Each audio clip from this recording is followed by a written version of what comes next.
Hello. कैसे हैं आप लोग? नमस्कार, मेरा नाम विनोद है और मैं आपको आपका व्यवसाय एक सॉफ्टवेयर पे शिफ्ट करना बताऊंगा कि किस तरह से आप एक सॉफ्टवेयर के माध्यम से शिफ्ट कर सकते हैं और एक एक रुपए का हिसाब रख सकते हैं, जैसे बड़ी बड़ी कंपनियां रखती हैं। कितना मार्जिन क्या है, ये सब मैं आपको इस सॉफ्टवेयर में बताऊंगा, जिसका नाम है व्यापार।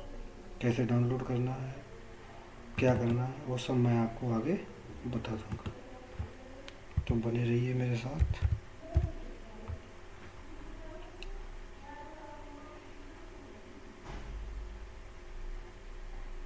मैं शुरू से बताता हूँ आपको। अभी ये मैं सब हटा देता हूँ।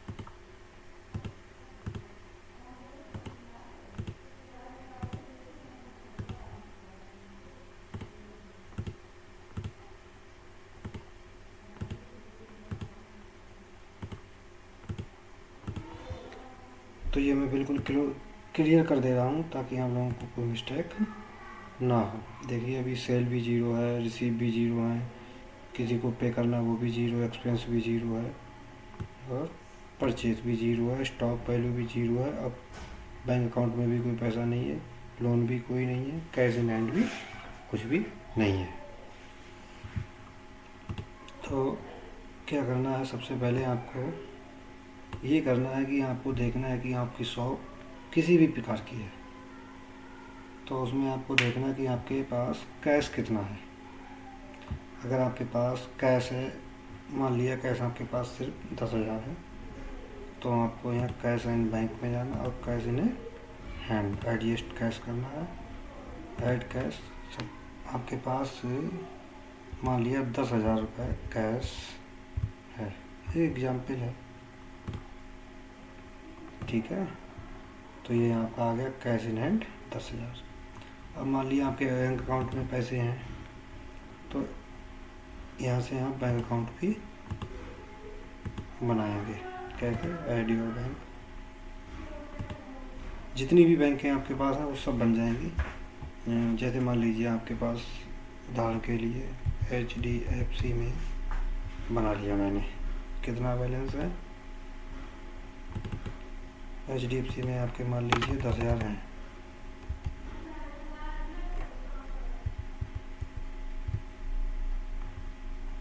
ठीक है, 10,000 HDFC में है, तो ये यहाँ 10,000 कैश इन हैंड हो गया, 10,000 बैंक अकाउंट में हो गया, ठीक है। अब मान लिया आपके कोई दूसरी बैंक है जिसमें भी पैसे हैं, तो यहाँ से एक बैंक और ऐड करना है। यहाँ कर दिया मैंने, मान लिया PNB। PNB में मेरे 50,000 है। ओवरऑल मैं बता रहा हूँ हिसाब किताब रखने के लिए, पूरी 50,000, ठीक है। तो अब यहाँ मेरे हो गया कैश 10,000 और बैंकों में दोनों में 50, एक में 50,000, एक में 60,000, ठीक है। एक में 50,000, एक में 10,000।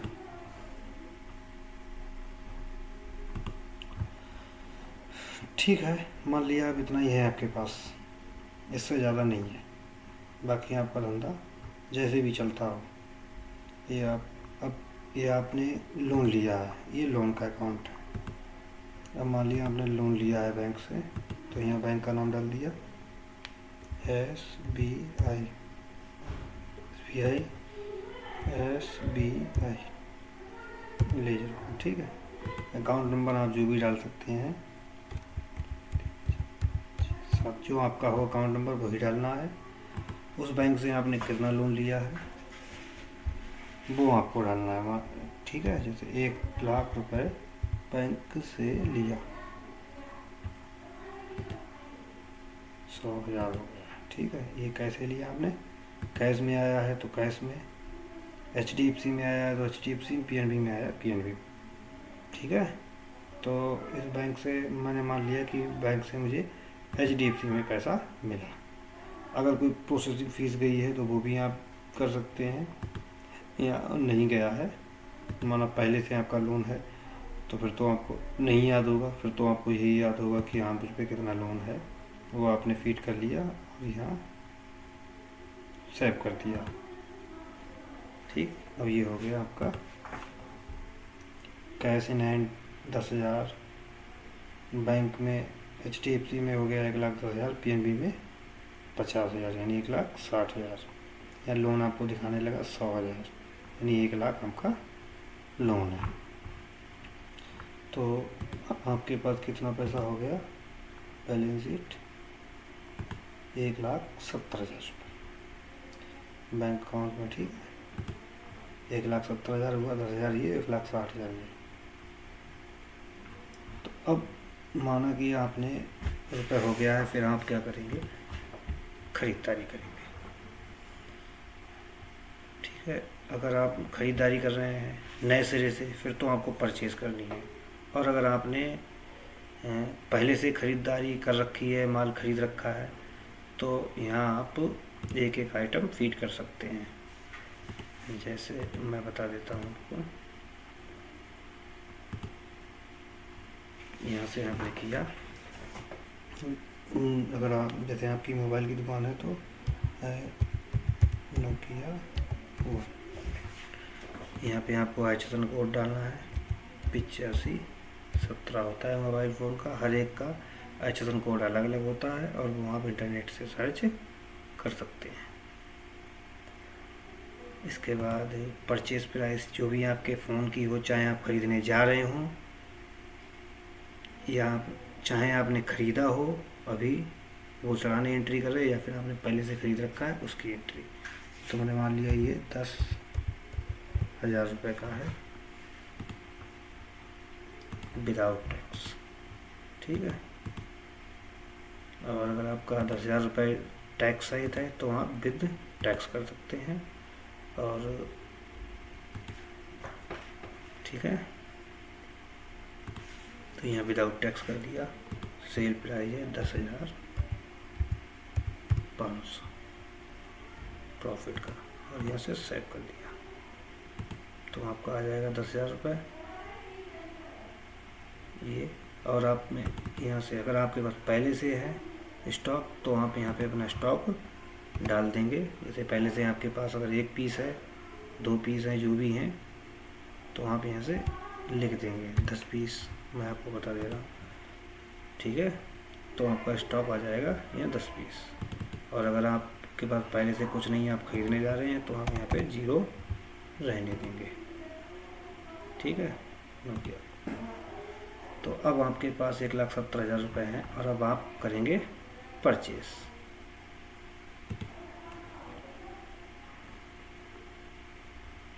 थोड़ा सा मैं एक बार और बता दूं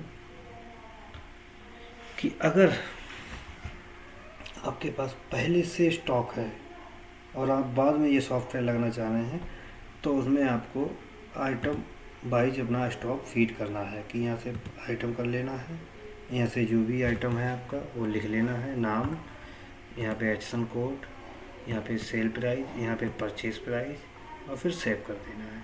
और जितनी क्वांटिटी आपके पास है वहाँ स्टॉक में लिख देना है कि 5 पीस है कि 10 पीस है। आपका एक एक स्टॉक फीड हो जाएगा। और अगर आप जो है स्टॉक कोई नहीं है, वहाँ परचेज करना चाह रहे हैं दोबारा से नए सिरे से, फिर आपको यहाँ से ऐड परचेज करना है। तो ऐड परचेज मैं बाद में बताऊँगा। मैं मान लेता हूँ कि मेरे पास पहले से स्टॉक है, तो ये तो नहीं था। अब मेरे पास वीवो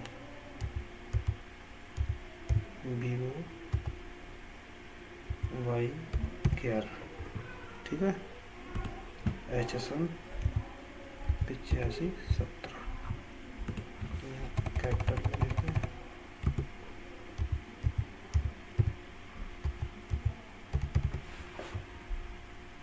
मैं दोनों तरह से बता दे रहा हूँ आपको। मान लिया इसकी प्राइस है 1,70,000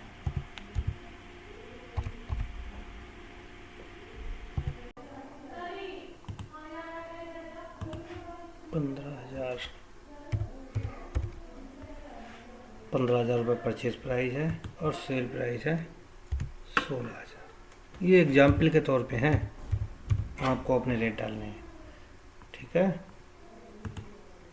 ये कर लिया सेव। और एक बात मैं आपको बता दूं, अगर आपके पास पहले से स्टॉक है, ठीक है, और आपके पास लोन भी है किसी बैंक से, तो फिर आपको लोन का जो है पहले नहीं फीड करना है, नहीं तो आपका हिसाब नहीं आएगा। मैं ये मेरे पास स्टॉक पहले से है तो मैं ये लोन हटा देता हूँ, क्योंकि लोन दिखा दूँगा फिर बन नहीं पाएगा। ठीक है, अब मेरे पास सिर्फ 60,000 बैंक में है और 10,000 कैश इन हैंड है।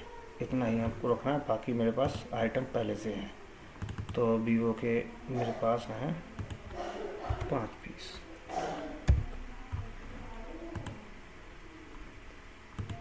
तो 15,000 रुपये के हिसाब से 5 पीस मेरे 75,000 रुपये के हो गए।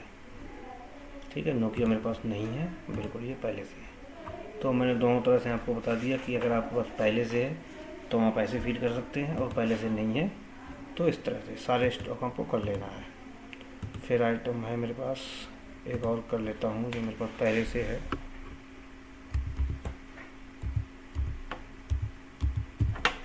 मान लिया सैमसंग,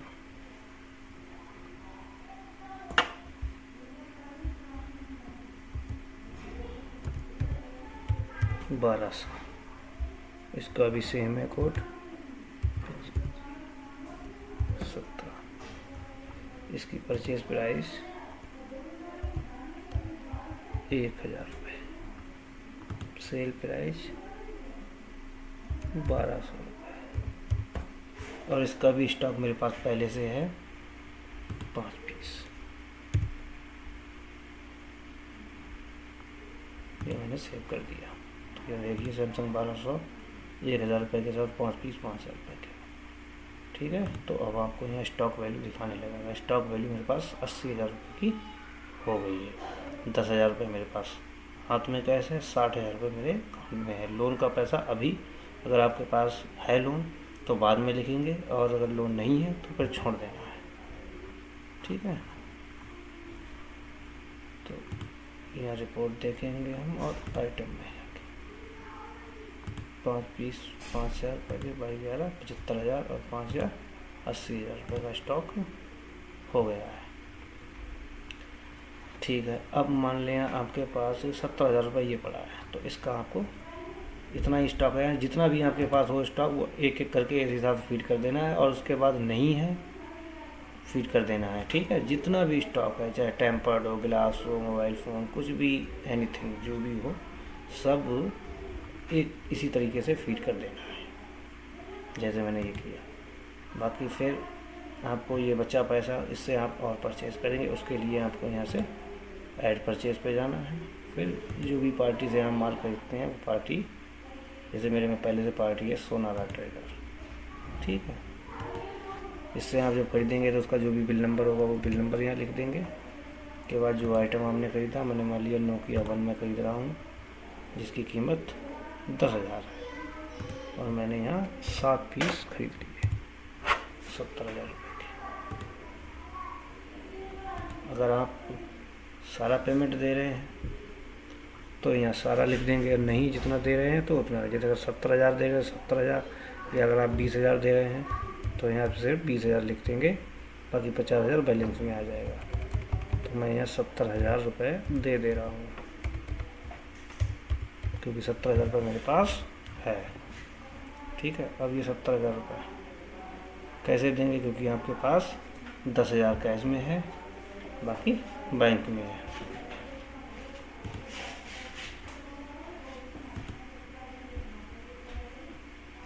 तो उसके लिए हम क्या करेंगे, 10,000 यहाँ से लगाएंगे कैश वाला, 10,000 यहाँ से कर देंगे कैश से।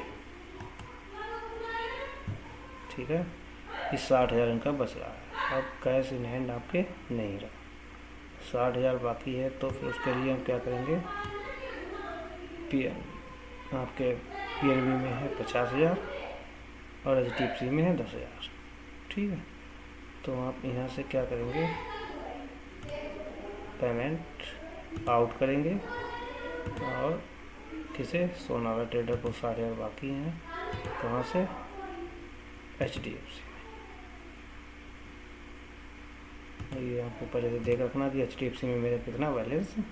HDFC में सिर्फ 10,000। तो यहाँ से जाना है, पेमेंट आउट करना है किसे, सोनारा ट्रेडर को, और यहाँ से कर देना है 10,000। कहाँ से, HDFC से। ठीक है, यहाँ पे आप वो भी ले सकते हैं, अपना ट्रांजेक्शन ID वगैरह से सेव कर देना। फिर कितना बचा है सोनारा का, 50,000। और मेरे पास देखो ये यहाँ पे मेरे पास HDFC में 0 हो गया, वो दे दिया, PNB में 50,000 पड़ा है। तो फिर उसके लिए भी फिर वही तरीका है, यहाँ से गए पेमेंट आउट करेंगे, फिर सोनारा को कितना, 50,000, और ये कहाँ से देंगे, PNB से सेव कर देंगे। तो देखिए अब बैंक अकाउंट में भी कोई पैसा नहीं रहा, कैश इन हैंड में भी कोई पैसा नहीं रहा, और मेरे पास स्टॉक की वैल्यू हो गई 1.5 लाख, क्योंकि 60,000 मेरे पास, 80,000 पहले से था और 70,000 की मैंने परचेज़ कर लिया। ठीक है, तो आप यहाँ पे आएगा, आपके परचेज़ जो आपने की है वो आएगी यहाँ पे। 70,000 की परचेज़ की है नोकिया 1, 60,000 आपके पास पहले से स्टॉक था। अब आप यहाँ रिपोर्ट में जाएंगे और स्टॉक समरी देख सकते हैं, यहाँ से जाके स्टॉक समरी। ये स्टॉक समरी में आपके नोकिया 1 आपने 7 खरीदे 70,000 रुपये के, सैमसंग 12 आपके पहले से थे 5,000 रुपये के, और ये आपके 16,000 रुपये के हिसाब, परचेज 15,000 रुपये के हिसाब से 5 पीस 75,000 के पहले से थे। तो ये टोटल वैल्यू 1.5 लाख रुपये होगी। ठीक है, अब आप यहाँ से रिपोर्ट से जाके देंगे प्रॉफिट एंड लॉस। देखिए यहाँ आपके नेट प्रॉफिट में कुछ भी नहीं है, क्योंकि आपने कुछ खरीद बिक्री नहीं की है। तो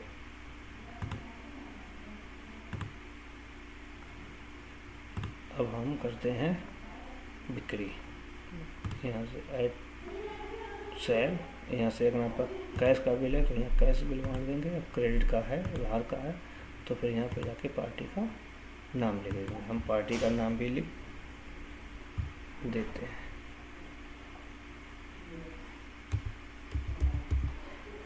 प्रेम।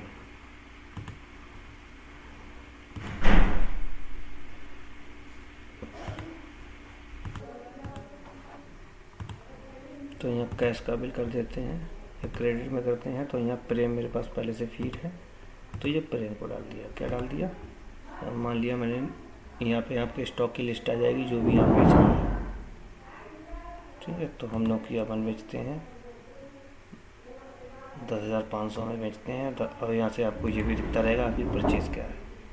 देखिए यहाँ पे आपकी परचेज़ 10,000 है, 7 पीस है, और 10,500 के हिसाब से आपको बेचना है। तो ये 10,500 आ जाएंगे। अगर आप चाहेंगे तो कम बढ़ भी कर सकते हैं। ठीक है, यहाँ से आप चाहें तो उतने में बेच सकते हैं, 10,500 और यहाँ 10,500। जितना भी आपको मिला है, अगर किसी ने कम दिया है तो कम लिखेंगे, यहाँ पे जितना दिया और सेव कर देंगे। तो अब ये देखिए हमारी सेल हुई है 10,500 की, और प्रॉफिट में जाएंगे तो हमारी प्रॉफिट हुई है 500 रुपये, यहाँ आ जाएगी नेट प्रॉफिट। ठीक है, उसके बाद अब आपका कोई खर्चा अगर होता है, इससे आपको ये पता रहेगा कि मेरे व्यवसाय में कितना खरीद कितना बिक्री हुई, कितना मेरा व्यवसाय, कितना मैं खर्च करूँ। अब अगर आपका कोई एक्सपेंस है तो यहाँ से ऐड मोड जाएंगे और यहाँ एक्सपेंस में जाएंगे, और एक्सपेंस में कैटेगरी लिखते हैं। जैसे आपने 500 रुपये का पेट्रोल डलाया, ठीक है, तो यहाँ आप लिखेंगे पेट्रोल कितना 500 रुपया से सेव कर देंगे। ठीक है, अब आपका एक्सपेंस में यहाँ पे आ जाएगा कि आपने 500 रुपये एक्सपेंस कर दिया, और आप प्रॉफिट एंड लॉस में जाएंगे तो आपके पास नेट प्रॉफिट 0।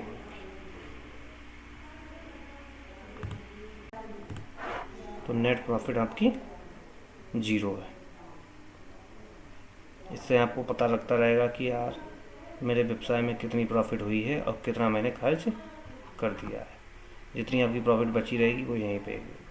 अब आपके पास प्रॉफिट नहीं रही, अब आपने फिर से कुछ बेचा है, फिर कैश सेल कर दिया इस बार भी कैश सेल कर दिया, या इस बार चलो क्रेडिट करते हैं, ठीक है। मैंने श्याम को बेचा, अभी श्याम ने क्या लिया है, इसने मुझसे ये ले लिया भाई 11, एक पीस 16,000 रुपये का, और उसने मुझे दिए हैं सिर्फ 10,000 रुपये, ठीक है। 6,000 रुपये उसने मुझसे कहा उधार कर दिया, वो भी आपको मिल जाएगा। अभी ये 10,000 रुपये आपके कैश में आए हैं तो कैश में, और बैंक में आए हैं तो बैंक में, चेक में आए हैं तो चेक में। जैसे मान लिया मैंने PNB में आए हैं तो मैं यहाँ से PNB कर दूँगा, ठीक है। अब सेव कर दूँगा, तो अभी देखिए 26,500 की हो चुकी है, और मेरे पास कैश इन हैंड 10,000, और मेरे PNB में 10,000 हो गई। 0 थे, इस बार PNB में पैसा आया तो PNB में हो गया है। अब मेरी प्रॉफिट एंड लॉस यहाँ से जाके चेक करेंगे, 1,000 रुपये नेट हो गई है, ठीक है, जो कि मेरी अभी खर्च नहीं हुई है, मेरे पास पड़ी है। और मेरी सेल 26,500 की हो गई है, एक्सपेंस 500 रुपये का हुआ है इस महीने, परचेज मेरी 70,000 रुपये की हुई है, और जिसको मैंने माल बेचा श्याम, उसने 6,000 रुपये उधार किए, वो यहाँ पे दिख रहे हैं, ये 6,000 रुपये। अब मैं आपको बताता हूँ, जैसे आपने कोई उधार में परचेज़ किया है तो उसके लिए आपने फिर से ऐड किया, ठीक है। और अभी आप देख लें पहले कि आपके पास बैंक अकाउंट में कितना पैसा है, 10,000 रुपये है, कैश में हाथ में सिर्फ 10,000 रुपये यानी 20,000 रुपये है। और आपने परचेज़ किया, मान लिया फिर से आपने सोनारा से किया, और आपने इस बार ख़रीदा है सैमसंग का पीस। जितने भी आप ख़रीदेंगे वो क्वांटिटी ऑटोमेटिक बढ़ जाएगी। अब आपने यहाँ पे ख़रीद लिए हैं 20 पीस, तो ये हो गए हैं 20,000 के। और 20,000 मेरे पास बैलेंस भी है, चाहूँ तो मैं दे दूँ, चाहूँ तो मैं 0 दे दूँ, उधार ही कर दूँ। तो ये मैंने 0 कुछ नहीं दिया, उधार कर दिया, ठीक है। तो अब परचेज़ मेरी 90,000 रुपये की हो गई, सैमसंग ख़रीदा और ये नोकिया ख़रीदा, और मैंने पैसा कोई नहीं दिया है, ये मेरे पास रखा है। तो मुझे यहाँ दिखाने लगा कि यूँ आपको सोनारा को 20,000 रुपये देने हैं, ठीक है। अब माना कि अगर आपका दिल कर रहा है कि ठीक है 10,000 रुपये मेरे पास कैश में पड़े हैं, 10,000 बैंक में मैं देना चाहता हूँ, तो हम आपको बाद में भी दे सकते हैं। आपने यहाँ से पेमेंट आउट करना है, और यहाँ जाके सोनारा जैसे क्लिक करेंगे आपको दिख जाएगा कैश में आपके पास 10,000 रुपये पड़े हैं, तो आपने यहाँ से 10,000 रुपये दे देंगे कैसे, ये सेव कर देंगे। तो अब सोनारा के 10,000 रुपये बचे हैं, ठीक है। तो इसी तरह से आप अपना जो है कर सकते हैं, बहुत ही सरल है, और इस सॉफ्टवेयर के माध्यम से आप करेंगे। सॉफ्टवेयर बहुत ही बढ़िया है,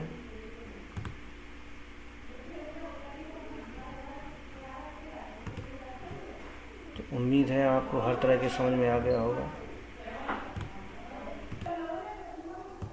उम्मीद है आपको समझ में आ गया होगा, और उसके बावजूद भी अगर आपको कोई दिक्कत हो रही है तो आप मुझे मेरे व्हाट्सएप पे पूछ सकते हैं।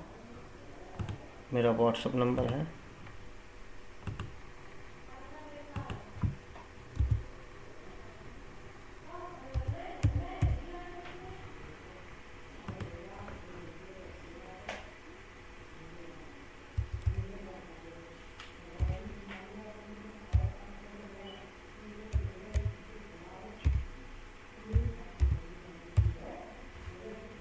ये मेरा व्हाट्सएप नंबर है, आप इस पर व्हाट्सएप भी कर सकते हैं, पूछ सकते हैं अगर आपको किसी भी प्रकार की कोई समस्या है। और बाकी मैं आपको नेक्स्ट वीडियो में आपको बताऊंगा कि इसमें टैक्स का आप हिसाब कैसे रख सकते हैं, कैसे अपने CA को या अपने वकील को कैसे उसका टैक्स का हिसाब दे सकते हैं।